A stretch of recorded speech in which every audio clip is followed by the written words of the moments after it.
Hello. Hi, Jack. I'm Kyle. It's nice to meet you. Thanks for being so responsive and being willing to do this. Yeah, well, we don't have that much else to do at the moment. Not like we're going Yeah. anywhere. Yeah. I posted on Facebook. I took about 30 or 45 seconds of video sitting down on the street next to our building, which for the last 39 Saturday nights, the street has been filled with people marching with flags, going to and from the demonstrations where we have 100 to 150,000 people every Saturday night. But early this morning, they called off the demonstration because that's what we needed to do for the needs of the country.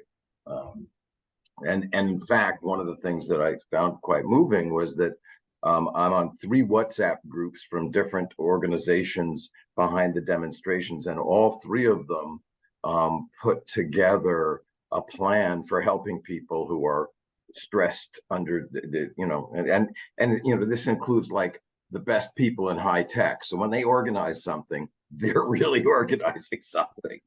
But they are, they've also sent out notices today that they are putting all their resources behind helping the families that are affected already, which is a lot of families. I mean, this is not a big place. And although fortunately for us, so far, no one we know personally has been hurt or killed or disappeared, we already have heard from several friends and relatives that have someone. It's just not a big place. And, one of the really scary things about this particular set of events is that there are dozens of people who've been kidnapped and are being held hostage in Gaza. And I've seen, so far it's been like young people. There was a big overnight concert out in nature last night, which happened to be in that area, and there are people missing from it, but including some people who I think may have been among those kidnapped. But it's amazing when you see someone posts a picture and an account, and the number of responses is impossible to imagine in such a small country. Facebook. Yeah. There's a woman in Columbus whose cousin was at that party and who is missing. Yeah. No kidding. Wow. Yeah. I was talking to my friend today, and she said her son's girlfriend, who is Israeli but lives in Columbus, has a cousin who was at that party and is missing. Anyway, I mean, that's how it goes. It's just everyone knows someone who knows someone. Everyone here. Yeah. Do you know what her name is? I do, but I don't. I will ask my friend if it's okay to give you that Absolutely. name. And I'm not going to just hand it out. We haven't even met her yet. Right. Yeah. I haven't met her, and I don't have her phone number, but I will ask my friend. Okay. Yeah, because So just do me a favor and well, you've got his phone number, right? Yeah. So I will ask her, and if it's okay, I'll just give her your phone number. Okay. You don't need me to be in the middle of it. So yeah, that works for me. okay. So first, just give me a little bit of your background on your connection to Columbus. How long you were in Columbus, and how long you lived here, and then when you relocated to Israel. I was the cantor at Tiferet Israel, which is a conservative synagogue in Columbus. And Susan and I got married in 1982. Right.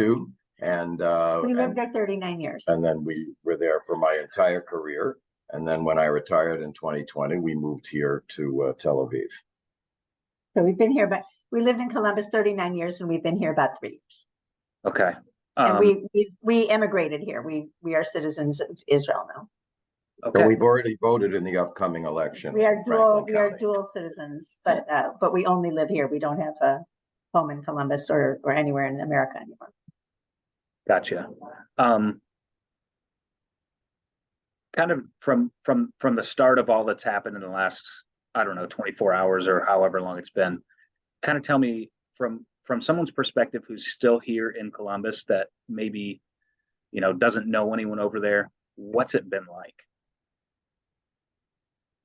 Well, Tel Aviv is the center of a lot of life and a lot of culture and a lot of fun. And government, although the government is formally in Jerusalem, but the army in large part is based here, and certainly we are a very enticing target. So we woke up this morning at 6:30. We have on our phones and other devices apps that will tell us if there is a rocket attack, which is not usual life, but when it happens, they come in spurts, and it started at 6:30 this morning. There are sirens too, but usually it's easier to hear the app. So today was supposed to be the last day of the Jewish festivals, what's called Shmini Atzeret Simchat Torah. It's in Columbus, it's celebrated Saturday and Sunday, but in Israel, it's a day shorter. That's a whole other story I don't have to explain at the moment. But, today was going to be the last day of the festivals. And tonight there were going to be celebrations and the 40th week of demonstrations. Instead, the first thing is that we knew that there were rockets, and that's not what's different this time is that it became clear fairly early in the day that it wasn't just rockets being fired indiscriminately from Gaza, which is the usual way, but that people had actually made incursions over the border. And in dozens of communities near Gaza, there were terrorists roaming around, and the military was nowhere to be found. I mean, it seems like there was a great error in terms of military intelligence and preparation, which is shocking because we have a wonderful army and a lot of intelligence, and this is epic. This is that 50 years ago today on the Gregorian calendar was the Yom Kippur War, and this is possibly as big a mistake in terms of military knowledge as that was. But you asked what it was like for us to be here. So yeah. The sirens go off, and you have to go to your safe room, and that can be in new buildings. It will be either in your apartment or on your floor, a shared one. And our daughter also lives in this building. On her floor where they live, they would have to go across the hall to a room that 4 apartments would share. But we have this room right behind Jack's head. You can see the door closed, and the door is closed because our grandson is sleeping in there right now.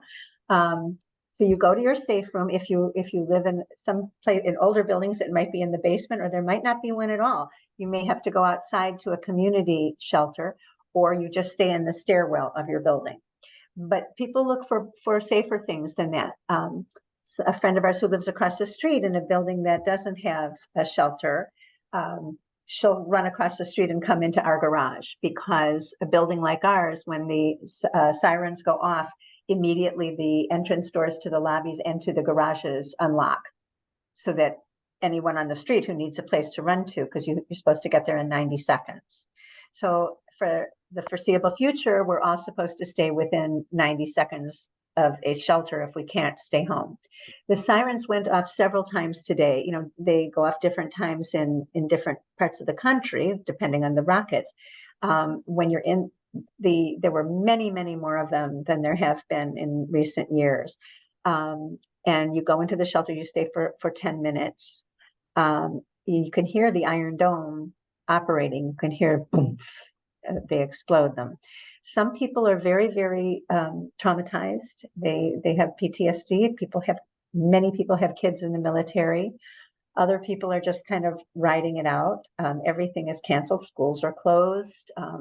I just got a message that a grocery store would be open tomorrow. So it's sort of the default that things will be closed and you're supposed to stick around. The hospitals have called for blood donations. So people are flooding the blood donation centers. Other people are volunteering to let people from the South come stay in their apartments. I volunteered, but I'm not sure we're far enough away from the danger zone. So this is I don't know how well it appears to. There we go. So this is the app that I have on my phone, and it showed that at 7:59 p.m. tonight, all of those communities in red were included in a warning that they saw rockets being launched and headed in that direction. And there's one of the other aspects of it. I just made it disappear, but hopefully I can get it back. While you're doing that, Yeah. I'll explain to you that the alarm system, the warning system, whether it's on the sirens or on the app, is so specific to neighborhoods that you can kind of hear it from another neighborhood, but it doesn't apply to you, because although the Iron Dome system is not quite 100% at taking out the missiles, as we've seen, their buildings have been hit, but it is 100% at knowing exactly where a missile would land. So they're able to really restrict, not make everybody run to the shelters over and over and over again. You only get the signal if it's coming to your neighborhood. Wow. So, yeah, I mean, so there's more than one zone just here in Tel Aviv, which is not a huge city. So from the this is another the notification that I showed you. You can also switch to a map. Now the map shows down at the bottom, you can see where Gaza is. Yeah. And then you can see these are all potential landing sites of a particular volley. And you can see how incredibly broad that was. And then you can go up closer and you can see, you know, including right down the street from us. But we've only talked about the missiles. Yeah. What is different this time, and is really what's upsetting everyone, is the incursion of terrorists from Gaza, a lot of them, into the towns and cities and kibbutzim in the south. People are reporting that they're shooting at their doors, that they're banging and trying to get into their safe rooms. People had them in their apartments, wandering around and trying to find people in Sderot and you reported that tonight they said that they have it under control. In most of those cities. But the idea that it was not in control for hours and hours is impossible for anyone to even imagine. That's not how life is here. People were really freaking out, and everyone's very angry that the government and the army were caught unprepared, and there was a bad intelligence failure. Bad intelligence failure, which is eerily reminiscent of the Yom Kippur War exactly 50 years ago. And the hostages is really scaring everyone to death. And we saw video on TV, evidently taken by the Hamas captors, the terrorists, marching these young people into Gaza. And we heard reports that they're keeping them in the tunnels so that Israel will not bomb the tunnels. Or actually, but just can't get to them. I mean, I think one theory is they don't want them to bomb the tunnels. I think the point is, if they have them in the tunnels, they can't easily send in an operation to rescue them. That's what Hamas said, but you know, we don't know. So this is, you know, a lot of times when something happens here, in 2 or 3 days, it's clear what happened, what is happening, and what's going to happen. This is something the likes of which is kind of historical. We don't know where it's going to be in 3 days, and then, you know, we're also keenly aware that there are others who have missiles ready to engage. You know, that it's been known for years that tens of thousands, maybe hundreds of thousands of rockets are available across the border in Lebanon under the control of Hezbollah, which is a client of Iran. And if they decide to join the fight, it will be just awful. I think that we all still have confidence in Israel's ability to defend itself, but how much loss of life to us and to those around us, and why? So it's a very uncertain day, and maybe we can talk again in a few days and have a sense of where things are going. But getting back to what I think what you wanted from us is what it's like for people living here. Our apartment building, it doesn't usually have a whole lot of children here. There's not that many small children living here, but there's a lot of them right now that have come to stay with their grandparents or aunts and uncles because it's a new building, so we have good safe rooms. And our grandson is sleeping with us because that way, when the sirens go off in the middle of the night, no one has to wake him up. He's already in the safe room. At his room here, where he sleeps when he's over here anyway, happens to be the safe room, so we don't have to wake him up.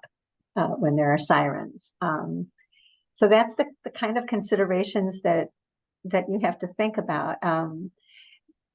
And tourists are at a loss, they're just get here and they're kind of stuck around their hotels. But we actually had a friend who was just flying in the middle of it. today, Wow. and I guess maybe they announced on the plane that they were making potentially alternate plans, but they were able to land. And then I have friends actually who used to live in Columbus. They don't anymore. They live in Seattle now, but they've been here. Their daughter was supposed to be flying back to the US tomorrow, and they were going to stay a few weeks. And he works for a multinational company and was going to be working from here, but they're doing everything they can to go back to the US. And I think in one sense, just because all their relatives are scared crazy. And one thing that people, a very special thing about living here is at times like this, you really want to be here, strange as that may seem.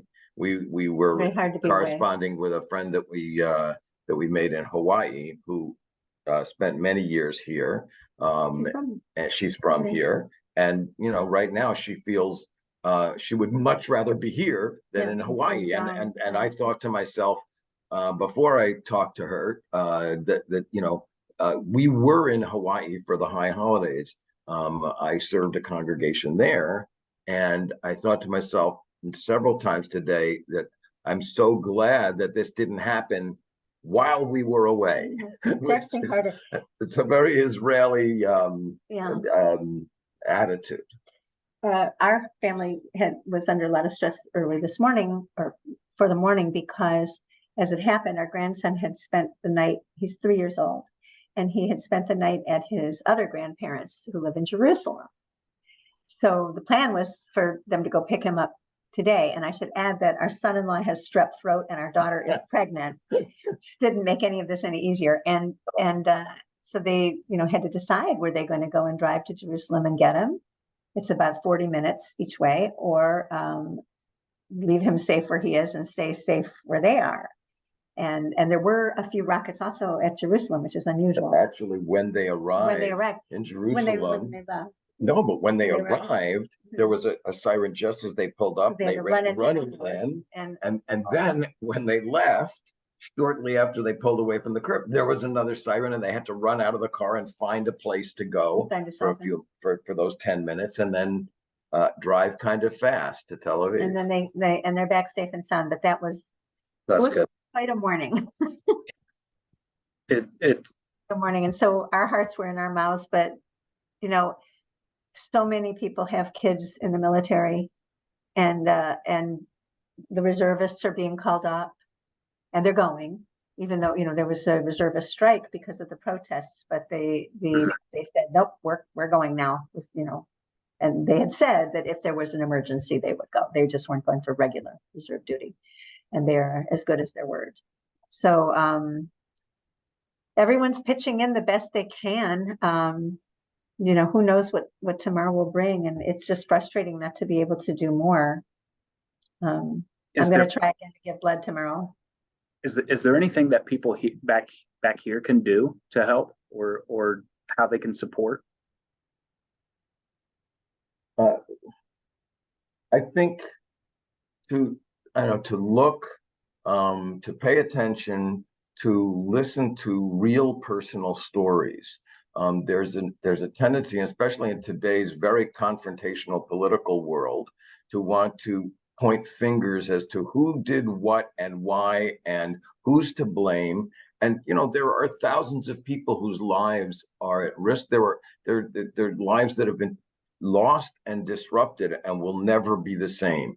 And out of respect for that aspect of humanity, pay attention to the human story and don't get into a political argument. That's what I would say. That's a very good point. And also, those of us here who have relatives and friends in the States, we get lots of messages of support from them, and we really appreciate it. It means a lot. I know that really, what can you do? But just hearing from people that they're thinking of us, and we try to answer so they know we're okay. But but that means a lot. It means a lot when you, so if you have friends or relatives here, just let them know that you're thinking of us, and, you know, they're probably just fine.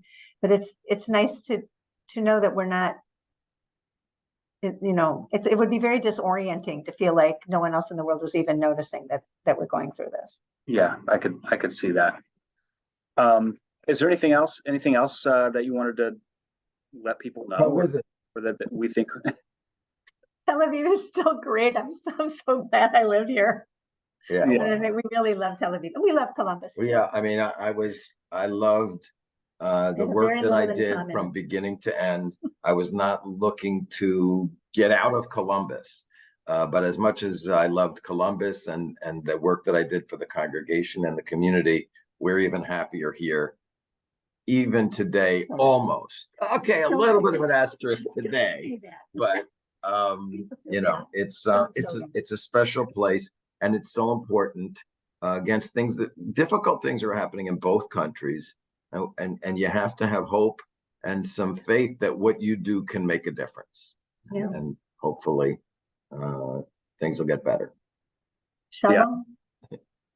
Well, hey, I really appreciate it. I know it's getting late for you guys, but I hope you stay safe. And, you know, if you don't mind, I'll get a hold of you in the next couple of days and see how you're doing. Sure. And then you can see Ben. We can show you the You safe can go up to Ben Gelbert and go like this. I think I knew Ben in the first year that I came to Columbus. He started about the same time that we did, and he's still at it. God bless him. He is. I know he was in here somewhere. I don't know if he's in now, but He said hi. I will. All right. All right. Thank you so much. Thanks a lot. Safe. Okay. I'll talk to you soon.